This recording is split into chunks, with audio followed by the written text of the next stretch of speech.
नमस्कार साथियों, कैसे हैं आप सब। हिंदी व्याकरण भाग 16 लेकर प्रस्तुत हुए हैं साथियों। 15 भाग तक हमने 300 प्रश्न हल करवा दिए थे हिंदी व्याकरण से, और आज हम 50 और प्रश्न लेकर आए हैं जो कि अति महत्वपूर्ण है। तो 350 प्रश्न टोटल हो जाएंगे इस वीडियो के साथ ही।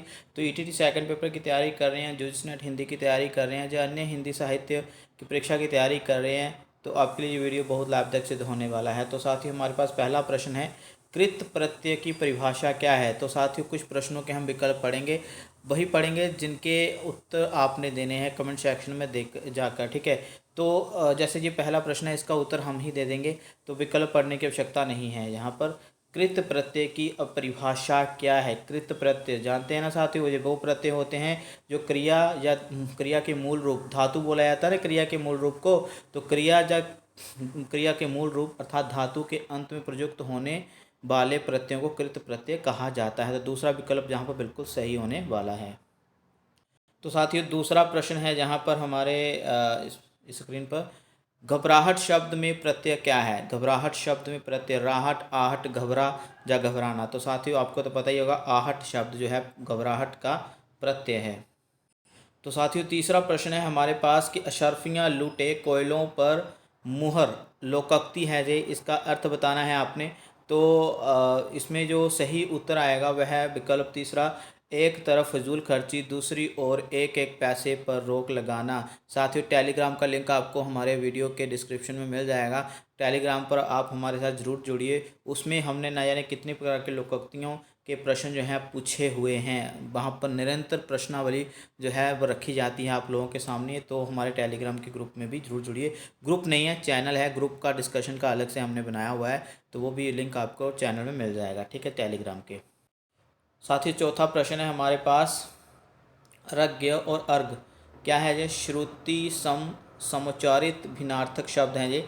तो ये अर्थ बताना है अर्घ्य का क्या है और अर्घ क्या है। तो आपको बता देता हूँ, अर्घ्य का है पूजनीय, ठीक है, और जो अर्घ है उसको कहते हैं मूल्य। क्या बोलते हैं? मूल्य। तो साथियों, ये विकल्प बिल्कुल सही होने वाला है, तो टिक लगा लीजिएगा आप। अगला प्रश्न साथियों, हिंदी मास्टर कैडर और यूजीसी नेट की परीक्षा के हिसाब से बनाया गया है। मुझे देखते ही वह 9-2-11 हो गया। मुझे देखते ही वह 9-2-11 हो गया। अभी 9-2-11 हो गया, आपको तो पता ही, जो मुहावरा है भाग जाना, इसका अर्थ हुआ। तो इस वाक्य में शब्द शक्ति कौन सी है? अविदा, लक्षण, व्यंजना, या पहला या तीसरा। सही उत्तर क्या है? पहला विकल्प या तीसरा, अविदा या व्यंजना। साथियों, सही आएगा लक्षणा।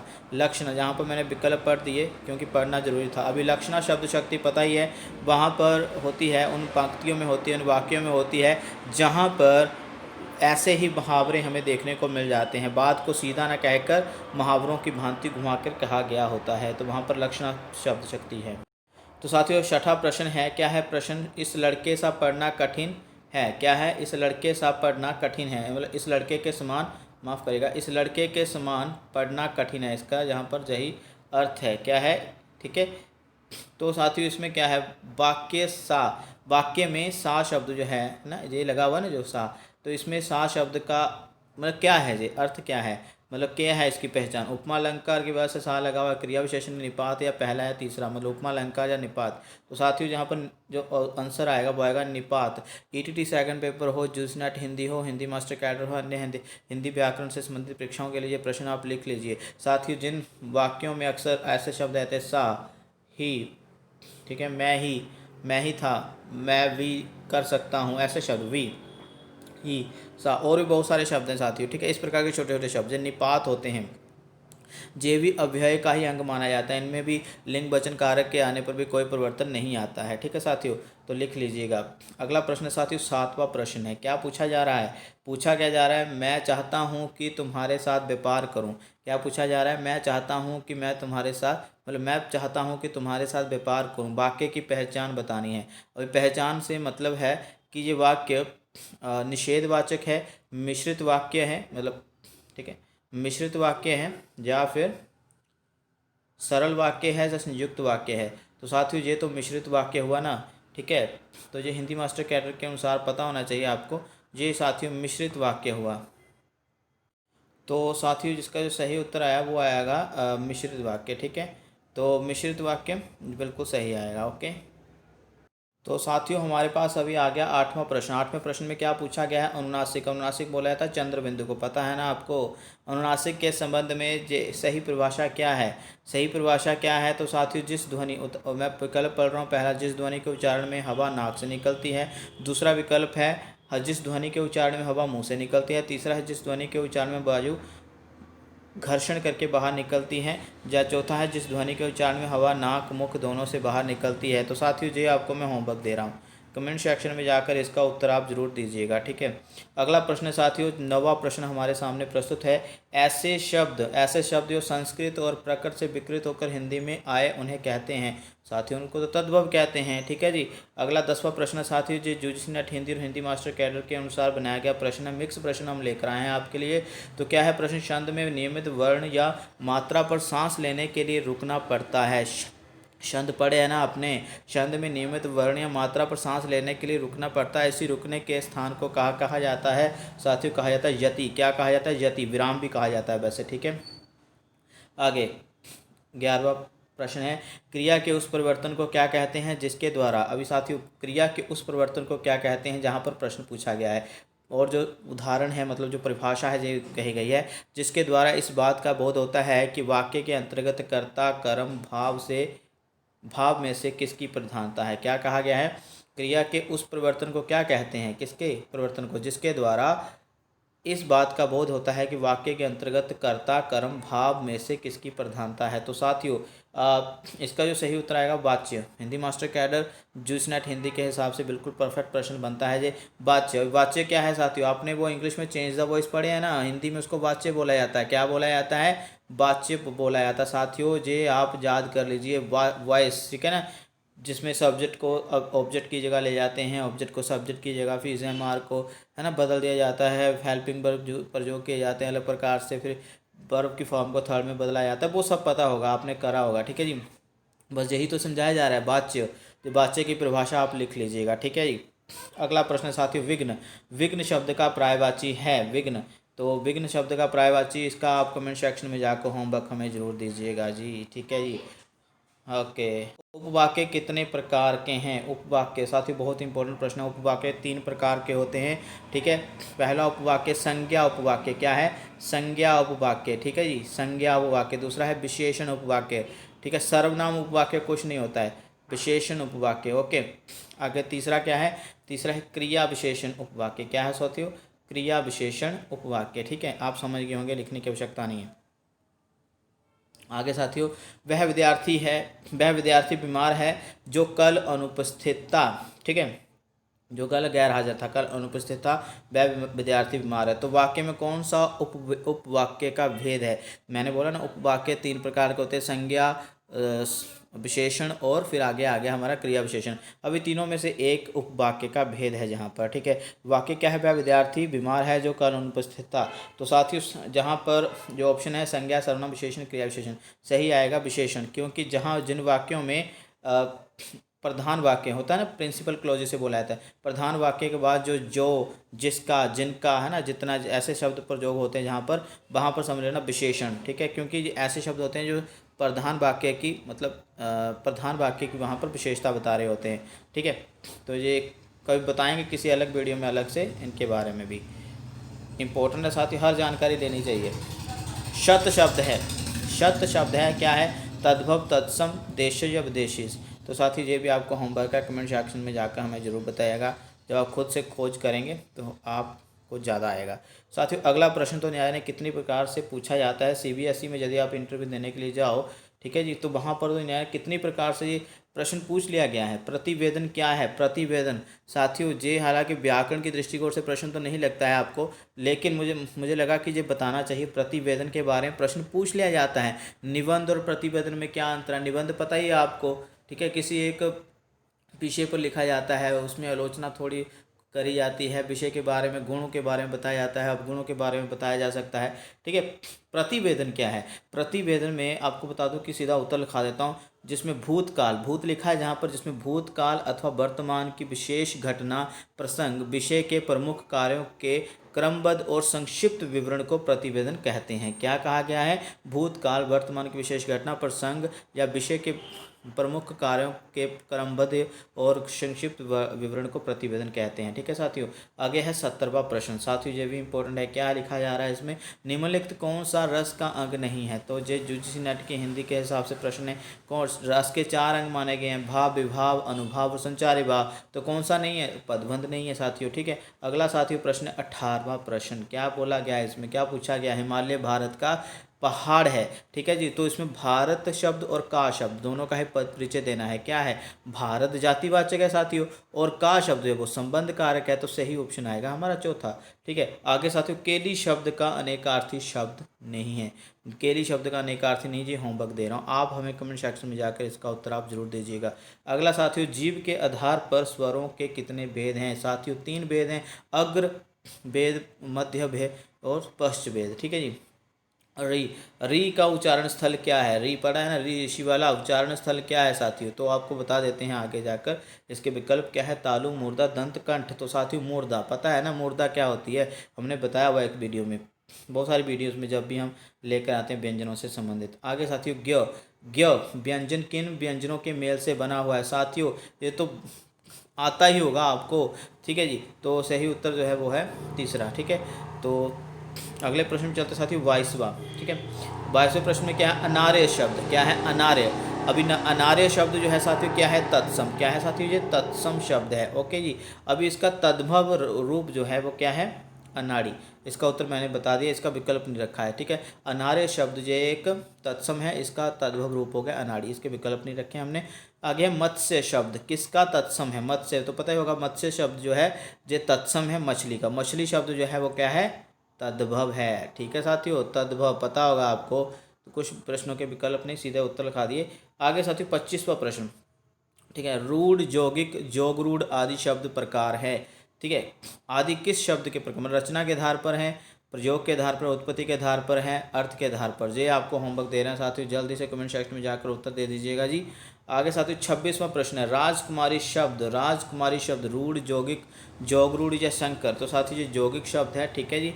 आगे सर्वस्व शब्द, सर्वस्व शब्द है। क्या है सर्वस्व, क्या है, भाववाचक, जातिवाचक, व्यक्तिवाचक, समुच्चय बोधक। तो साथियों ये सर्वस्व जो है वो है भाववाचक। ठीक है। आगे साथियों प्रश्न आया है, अभी देखते हैं, ये आपको मैं होमवर्क दे रहा हूँ। घंटी बजी कोई आया है। ठीक है। घंटी बजी कोई आया है। ठीक है। घंटी बजी है कोई आया है, इस वाक्य में सर्वनाम कौन सा है, निश्चयवाचक, निश्चयवाचक, पुरुषवाचक, संबंधवाचक। ठीक है। तो ये आपको मैं दे रहा हूँ होमवर्क, कृपया कमेंट सेक्शन में जाकर उत्तर दीजिए। जब उत्तर देंगे, सही उत्तर देंगे तो आपका उत्तर हम पिन कर देंगे जी। शिव शब्द का, शिव शब्द से बना हुआ विशेषण है शिवता, शैशव या शैव या शैवम। तो साथियों आएगा शैव। ठीक है। अगला प्रश्न है साथियों, उसके आते ही वह रो पड़ा। किसके आते ही, वाक्य, वाक्य में क्या बोला गया है, उसके आते ही वह रो पड़ा। तो वाक्य में प्रयोग हुई क्रिया क्या है, प्रयोग जैसे शब्द आते हैं ना साथियों, ते ही है ना, आते ही, करते ही, सोते ही। तो साथियों ये तत्कालिक क्रिया होती है। हमने क्रिया के ऊपर भी एक वीडियो बनाई थी, हो सकता है हम उसको लिंक में भी हम आपको बता देंगे साथियों। ठीक है। डिस्क्रिप्शन में भी दे देंगे। तो हो सकता है आपने नहीं देखी हो तो ज़रूर आप देख लीजिएगा वीडियो। हमने पूरी की पूरी सजातीय क्रिया, तत्कालिक क्रिया, पूर्वकालिक क्रिया, प्रेरणार्थक क्रिया सब बताया हुआ है साथियों। एक एक पॉइंट जो है उसमें मैंने बिल्कुल विस्तार बात से बताया हुआ है। तो तत्कालिक क्रिया ही होती है जहाँ पर ऐसे शब्द आए थे, आते ही, सोते ही। तो इस प्रकार से यहाँ पर तत्कालीन क्रिया आएगा। मैंने पत्र लिखा, क्या है साथियों, मैंने पत्र लिखा, वाक्यों को कर्म वाच्य में बदलें। मैंने पत्र लिखा। ठीक है। तो क्या है, कर्म वाच्य में कैसे आएगा ये साथियों, वाच्य भी बहुत इंपॉर्टेंट है। यूजीसी नेट की परीक्षा के लिए तो बहुत ज़्यादा इंपॉर्टेंट है। और यदि आप अन्य परीक्षा की तैयारी भी कर रहे हैं हिंदी की, तो मुझे लगता है पता होना चाहिए वाच्य, वॉइस को कहा जाता है हिंदी में। ठीक है जी। तो मैंने पत्र लिखा, क्या बन जाएगा इसका कर्म वाच्य, मेरे द्वारा पत्र लिखा गया। ठीक है जी, ऐसे बन जाएगा। तो 32वां है, वाच्य को किसी अलग वीडियो में विस्तार रूप से बताएंगे। कौन सा वेद वाच्य का नहीं है। तो वाच्य के 3 वेद होते हैं साथियों, कौन सा नहीं है, वो पहला है संबंध बोधक नहीं है, कृत्यवाच्य, कर्मवाच्य, भाववाच्य। ये 3 वेद जो हैं वाच्य के ही तो हैं। ठीक है जी। आगे साथियों 33वां प्रश्न है, क्या है प्रश्न, जो 2 शब्दों, वाक्यांशों, वाक्यों को जोड़ते हैं, ये किसकी परिभाषा है, ये किसकी परिभाषा है साथियों, बताइए कमेंट सेक्शन में। चलो मैं ही बता देता हूँ, कमेंट सेक्शन में ज़रूर आपने क्या करना है, समुच्चय बोधक। ठीक है। समुच्चय बोधक की बिल्कुल संक्षिप्त परिभाषा दे दी गई है। ठीक है। साथियों अगले प्रश्न पर चलते हैं हम। 34वां प्रश्न है, दो या दो से अधिक शब्दों के मेल से बने एक सार्थक शब्द को क्या कहते हैं? दो या दो से अधिक शब्दों के मेल से बने एक सार्थक शब्द को समास कहते हैं साथियों। 6 प्रकार के होते हैं ना, क्या होते हैं? अव्ययी भाव, तत्पुरुष, द्वंद्व, फिर आगे क्या है? कर्मधारय, है ना, बहुव्रीहि, द्विगु, ऐसे याद रखिएगा, भूलना नहीं है। आगे साथियों 35वां प्रश्न है, बारूद, कुर्ता, चाकू, तोप, दरोगा किस भाषा से हिंदी में आए? साथियों तुर्की भाषा से हिंदी में आए शब्द हैं। कहाँ से? तुर्की भाषा से हिंदी में आए शब्द है। साथियों याद कर लीजिए, कुर्ता, चाकू, कोप, काबू, तोप और दरोगा, ये तो बहुत इंपॉर्टेंट है। बारूद भी ये प्रश्न पूछे गए हैं साथियों, इसलिए तो आपके सामने लेकर आए हैं जी। करेला शब्द का तत्सम रूप क्या है? करेला, कर्क, कंदूर, कंडूर या कुचिका। तो साथियों करेला को कहा जाता है कंडूर। क्या कहा जाता है तत्सम रूप में? कंडूर। ठीक है, याद रखिएगा। और करेला शब्द तद्भव रूप है। 37वां प्रश्न साथियों आपके सामने लेकर आया हूँ। संज्ञा शब्दों का उनके सही भेदों के साथ जुगम को नीचे रखा गया है। ठीक है जी, तो एक शब्द दिया गया है संज्ञा का, और उसका जो भेद है उस संज्ञा का वो भी नीचे जुगम के रूप में दिया गया है। इसमें से गलत की पहचान करनी। बिल्कुल आसान प्रश्न है जी। क्या है इसमें? नदी, नदी एक जातिवाचक संज्ञा, ये भी सही है। गुरुत्व, गुरु से गुरुत्व बन गया, भाववाचक संज्ञा हो गया। ठीक है जी। परिवार समूहवाचक संज्ञा, बिल्कुल सही है। धुआं भाषवित संज्ञा, ये कौन सी संज्ञा होगी भाई? तो ये गलत है, और गलत का ही तो चुनाव करना है साथियों हमने। ठीक है जी, तो आएगा भाषवित संज्ञा। ये बिल्कुल हमारा सही उत्तर आएगा, जहाँ पर गलत की ही पहचान करनी थी। धुआं जहाँ पर आपको बता दूं द्रव्यवाचक संज्ञा में आएगा, जो कि एक जातिवाचक का ही उपभेद है। ठीक है, आगे साथियों प्रश्न है, निकटवर्ती और दूरवर्ती आदि दो भेद किस सर्वनाम के? साथियों ये तो बहुत आसान प्रश्न है। निकटवर्ती और दूरवर्ती, ये थोड़ा सा बता देते हैं। ये साथियों हैं निश्चयवाचक सर्वनाम के दो भेद हैं। किसके? निश्चयवाचक के। अभी निकटवर्ती में क्या आएगा साथियों? निकटवर्ती, ठीक है, आपको मैं बता देता हूँ थोड़ा सा। निकटवर्ती, अभी निश्चयवाचक के दो भेद हैं, निकटवर्ती, दूरवर्ती। तो निकटवर्ती में कौन से आएंगे? ठीक है, ये मैं बता देता हूँ। जैसे यह है, ठीक है, यह है, और ये निकटवर्ती में आ गए। ठीक है, तो दूरवर्ती में इसका उलट हो जाएगा जी। क्या मंत्र थोड़ी है कोई इसमें, वे, है ना, वह, ऐसे, या वो, इस प्रकार से। आगे साथियों 39वां प्रश्न है, क्या है प्रश्न में? राम भोजन करके सो गया, इसमें क्रिया का कौन सा भेद है भाई? इसमें तो भाई पूर्वकालिक है।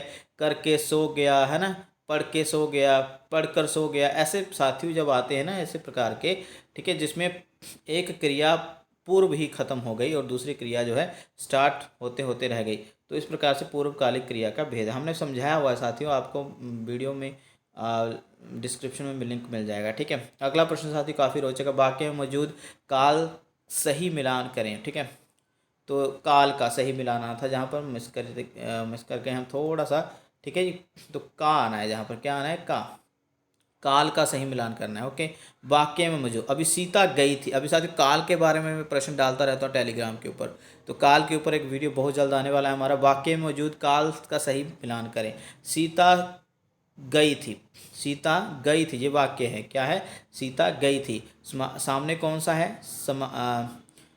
ये किसका भेद है? किस काल का? मतलब भूतकाल का ही है सारे के सारे, चारों के चारों अब वाक्य, लेकिन सही मिलान करना है। ठीक है, भूतकाल के आगे भी काफ़ी भेद करे गए हैं। सीता गई थी सामान्य भूतकाल है? नहीं, बिल्कुल नहीं है ये। सीता जा रही थी, ये पूर्ण भूतकाल है? बिल्कुल नहीं है। तीसरा वाक्य, सीता गई अपूर्ण भूतकाल है? बिल्कुल नहीं। सीता गई होगी, ये संदिग्ध भूतकाल है? ये बिल्कुल सही है साथियों, लेकिन हमने सही का मिलान करना है नीचे में से, तो मिलान करना है पहले हमने। तो क्या है? सीता गई थी।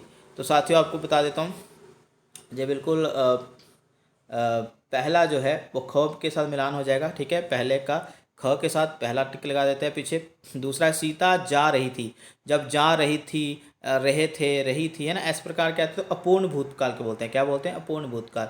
तो पहले का दूसरा आ गया, दूसरे का तीसरा आ गया जी। ठीक है, तो तीसरे का कौन सा आएगा?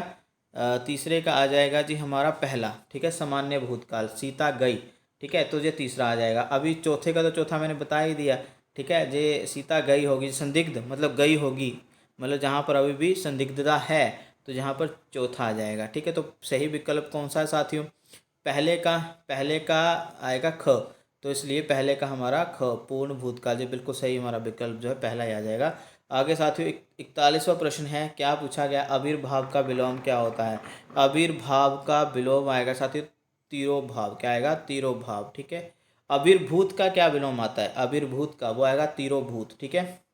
आगे साथियों 42वां प्रश्न है, क्या है प्रश्न में, जिसका कोई हिस्सा टूटकर अलग हो गया हो, जिसका कोई हिस्सा टूटकर अलग हो गया हो क्या बोला जाता है, खंडित बोला जाता है उसको। ठीक है। आगे साथियों 43वां प्रश्न, जे मास्टर कैडर हिंदी और जूसी नेट की हिंदी से प्रश्न है, अभंग और सभंग किस अलंकार के दो भेद हैं। अभंग और सुभंग साथियों श्लेष अलंकार के दो भेद हैं, अभंग और सुभंग। याद कर लीजिए, रट लीजिए इसको भाई, आपका सिलेक्शन रुक सकता है। एक एक पॉइंट जो है याद करना है।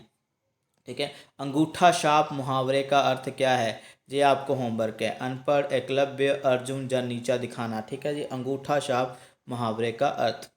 45वां प्रश्न है, क्या है प्रश्न, कौन सा अलंकार अर्ध सममात्रिक नहीं है। कौन सा अलंकार, मास्टर कैडर हिंदी या जूस नेट या अन्य हिंदी व्याकरण से संबंधित परीक्षाओं के लिए ये प्रश्न है साथियों। तो अर्ध सममात्रिक जो छंद जो है, छंद आना है साथियों, जहाँ पर छंद नहीं लिखा गया है शायद। ठीक है, प्रश्न में छंद जरूर लिखना चाहिए था हमें। हरिकीतिका। ठीक है, जे सममात्रिक छंद है, ना कि अर्ध सममात्रिक छंद। ठीक है, जो बिल्कुल सही उत्तर आएगा दूसरा। बाकी ये पहला भी अर्ध सममात्रिक है, तीसरा भी और चौथा भी। आगे साथ ही 46वां प्रश्न है। 46वां प्रश्न में क्या पूछा गया है, निम्नलिखित में से संयुक्त मात्रिक छंद है, कुंडलियाँ, कवित, शपया, शपय या पहला या तीसरा। साथियों पहला या तीसरा आएगा। ठीक है, पहला और तीसरा। कुंडलियाँ भी संयुक्त मात्रिक छंद है, और छपया भी, छपय भी। ठीक है, याद करें। और कवित जो है वार्णिक छंद है। 47वां प्रश्न साथियों, जब भी हिंदी मास्टर कैडर के अनुसार बनाया गया प्रश्न है, परिभाषिक शब्दावली में जो सही नहीं है, सही नहीं है, बैंक को अधिकोषी कहते हैं, ब्लैंकेट डील ये व्यापक सौदा होता है, इसका अर्थ बुक कीपिंग ये निर्धारित करना, और कॉल लेटर मांग पत्र तो सही नहीं है साथियों जे। तीसरा बुक कीपिंग। ठीक है, अभी जे सही नहीं है, इसका चुनाव करना। अभी हमें कमेंट सेक्शन में बताइए जाकर कि बुक कीपिंग का उत्तर क्या है असली।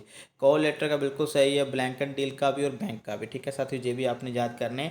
48वें अंक पर प्रश्न है, राम की गाय घास चरती है, वाक्य में मौजूद कारक कौन सा है। राम की गाय घास चरती है, वाक्य में मौजूद जो कारक है वो कौन सा है, की लगा हुआ है कारक, तो कौन सा आएगा साथियों, ये आएगा संबंध कारक। ठीक है जी।